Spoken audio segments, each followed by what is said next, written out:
All right, class, here today we're going to be talking about the Clinton presidency. So we start with 1992 and the presidential election, which really pitted Bill Clinton versus the incumbent, George H.W. Bush. And of course, then there was a third party candidate, H. Ross Perot. Okay. Now, going into the election, and when I say that, I mean kind of the end of 1990, beginning of 1991, George H.W. Bush was a very popular president. Okay, think about the world events that had transpired. The fall of communism had occurred. The Berlin Wall had come down. Germany had been reunified. Iraq had been defeated and removed from Kuwait, and Bush was president as all these events are unfurling. And so, popularity-wise, it doesn't get much better foreign policy than that. But beginning in 1992, a recession began to occur in the United States, and that began to hurt his popularity. People weren't so concerned about world events because, again, the Cold War seemed to be behind us. And so what everybody was thinking about, of course, was economy. Even that was part of Clinton's campaign. His campaign advisor kept saying, it's the economy, stupid. This idea that we got to focus on that issue because Bush was so strong in the other issues, and it did hurt him. At one point, Bush was asked, how much, does milk cost? And of course, he had gotten his own milk for years. He'd been CIA director. He had been vice president of the United States, president of the United States. He's not getting his own milk, and yet, when he can't answer that question, he seems out of touch, aloof. And then here comes Bill Clinton. And Bill Clinton is very much a people person. He connects with the audience. And in fact, that's what made him kind of appreciative of the American electorate. He sat there and he said, I feel your pain. And people loved it. And so they ate it up. And even though there were some issues with his past personal behavior, the American public seemed to see past that, all right, or at least look past that, as he seemed a much more personable and approachable type of man. Whereas then H. Ross Perot ran as a wealthy billionaire from Texas who had these ideas about the economy and how to get it running, and a lot of people liked the third option. They didn't like the Republican candidate, the Democrat candidate, and here was a third option. And so when Bill Clinton wins the presidency in 1992, he does so with only about 43% of the vote. And so, he doesn't have a mandate to do whatever he wants to do. He's kind of held back a little bit by that, but he does become a fairly popular president, even though he only received 43% of the vote. And then in 1996, he's going to receive about 46% of the vote. So, he never reaches that 50% threshold in the election, but yet he's seen as a popular president throughout his time because, the United States from 1992 to 2000 have a relatively peaceful, prosperous time period. There's not a lot of issues going on that are like the things that George H.W. Bush had going on. Okay, one of the first things foreign policy-wise was Somalia. The Bush administration had gotten into Somalia to help get food to the people, the Somali people.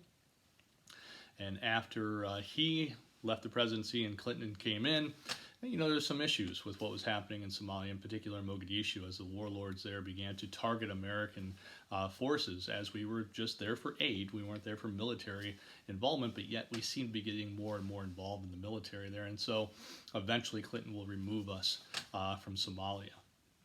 All right. We had the situation with the Balkans, which is a very confusing situation. We're not going to get into everything that happened with the Balkans. But again, you had the former Yugoslavian provinces breaking apart and becoming independent. And there was a little bit of wanting to hold on to it by the former Yugoslavian leaders, or what will become known as the Serbian leaders. All right. And so that leads to a situation in Bosnia and Herzegovina and Croatia. Between the Bosnians, the Croats, the Serbians, Muslims, and the Christians. I mean, there's a whole bunch of groups that are involved in this. It becomes pretty difficult for the American public to try to figure out what exactly is happening there. But in the end, the problem, of course, was that genocide was going on, that there was this horrible situation, humanitarian situation. And of course, the Balkans was where World War I got its start, so we seemed rather concerned about what was going on. Now, Clinton he promised no ground troops, in the situation in Bosnia. And in the end, NATO actually will get involved, and the United States helps to lead a coalition against the Serbian leaders. They eventually come to Dayton, Ohio, where they sign the Dayton Peace Accords, and this kind of settles the first situation there. Well, then a second situation develops in the late 90s over Kosovo. And this then involved Albanians, ethnic Albanians, and again, genocide and ethnic cleansing. And so, eventually the leader of Serbia, Slobodan Milosevic, is going to be captured. He is going to be sent to the International Court, where he will be sentenced for his war crimes. Now, eventually he will die in prison in the early 2000s. And so, that was another issue. Another foreign policy issue was Haiti, with some issues there involving, again, a coup of the government, a very kind of difficult situation to try to negotiate, and eventually, Clinton will call on Jimmy Carter, former Democratic president, to go in there and help out. Now, it doesn't quite come to all of that, but eventually the threat of U.S. invasion onto Haitian soil kind of ended that situation. And so there were these little fires that Clinton had to deal with, and of course there was still Iraq. After we had defeated Iraq, we had no-fly zones over Baghdad and various parts of Iraq. We were trying to have weapons inspectors go in, as the Clinton administration believed that Saddam Hussein was trying to produce chemical weapons, or as we refer to them now, weapons of mass destruction, and wanted to make sure that that wasn't going on. And so, the Clinton administration occasionally did send rockets into Baghdad to try to disrupt that ability, attacking a chemical plant in one case in particular. And so, these, like I said, these little fires that were going on foreign policy-wise, but that wasn't really the big issue. For Clinton, the big issue was the domestic agenda. And of course, we see the economy beginning to improve, and there's a number of reasons for it. One will be the economic policies of Bill Clinton and the Congress. The Congress and Clinton work pretty well together, although there will be times of gridlock and shutdowns and things, but in the end, there is a kind of working together that eventually creates, welfare reform, economic reform. And by the end of the 1990s, we actually see budget surpluses coming into the government, which had not happened for a long time, and of course have not happened since. And we do not see that in the foreseeable future as well. And so that was, again, a testament to Clinton working with the Congress and the Congress working with Clinton to get some things done that both felt were very, very important. Now, of course, we cannot talk about the Clinton presidency without, of course, talking about the scandal that will rock his presidency and make him the second president to ever be impeached. Okay, so Andrew Johnson was the first president impeached. Obviously, Nixon would have been, but of course, he was not. He resigned before then. And then Bill Clinton was impeached. Now, this centers around a land deal that had some kind of shady dealings with it that the Clintons were kind of caught up in. And as a prosecutor was investigating that land deal called Whitewater, what he's going to find out is that there was a inappropriate relationship that Clinton had with a former intern. Now, this also is in conjunction with another suit that had been brought against Bill Clinton for harassment while he was governor of Arkansas. All right, and so there were a number of cases that were kind of coming together there. And so as Ken Starr and the prosecutors are kind of looking into this, they bring Clinton in, they question him about his relationship with Monica Lewinsky, and of course he denies it, which means he perjured himself, he lied under oath, and then over the next couple weeks to a couple months, he continued to deny his relationship until eventually evidence comes forward that shows that, yes, of course, he did have a relationship with her, and he had to come clean and admit it. And so he then got charged with obstruction of justice. So the two articles of impeachment in particular that he was brought up with are going to be perjury and obstruction of justice. Now, the House impeached, and of course, when it went to the Senate, they held a very brief trial, and eventually they acquitted Bill Clinton. Of course, they did not remove him from office.